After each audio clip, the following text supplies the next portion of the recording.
د بلخ ملي تلویزیون درنو لیدونکو سلام، ستړي مشئ. د دې ساعت خبرونو ته مو زه سید عمر احمدي هرکلی کوم.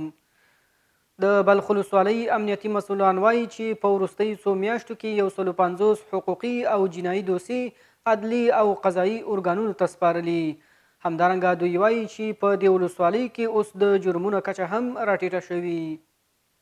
د بلخ ولسوالۍ چارواکي وایي چې په دې وروستیو میاشتو کې یې د دې ولسوالۍ په بېلابېلو سیمو کې د جنایي فعالیتونو مخه نیولې او تر دې مهاله پورې یې کابو 150 جنایي پیښې څېړلې دي او د اسلامي امارت په چوکاټ کې زموږ سره خپل روزمره ژوند ته ادامه ورکړي او پوره ډاډ مو ده ورته چې څوک د اسلامي نظام سره همغږي ولري او موږ به د هرې ستونزې ته رسیدګي کوو او ټولو خلکو ته به انشاءالله خپل خدمات وړاندې کوو. هغوی همدارنګه په دې ولسوالۍ کې د خدمتونو د ښه والي او د ټولنیز ستونزو د حل په موخه لازم اقدامونه ترسره کړي دي.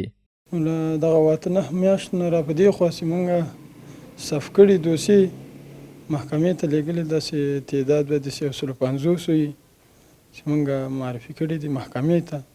مثلا د غلو، مثلا د زنا، داسې دوسیې راغلي د محکمې ته. د بلخ ولسوالۍ د بلخ ولایت له مهمو ولسوالیو څخه ده چې د دې ولسوالۍ ولسونه تل د ټولنیز نظم او د امنیت په ټینګښت کې پاملرنه او لازم همکاري کړې دي.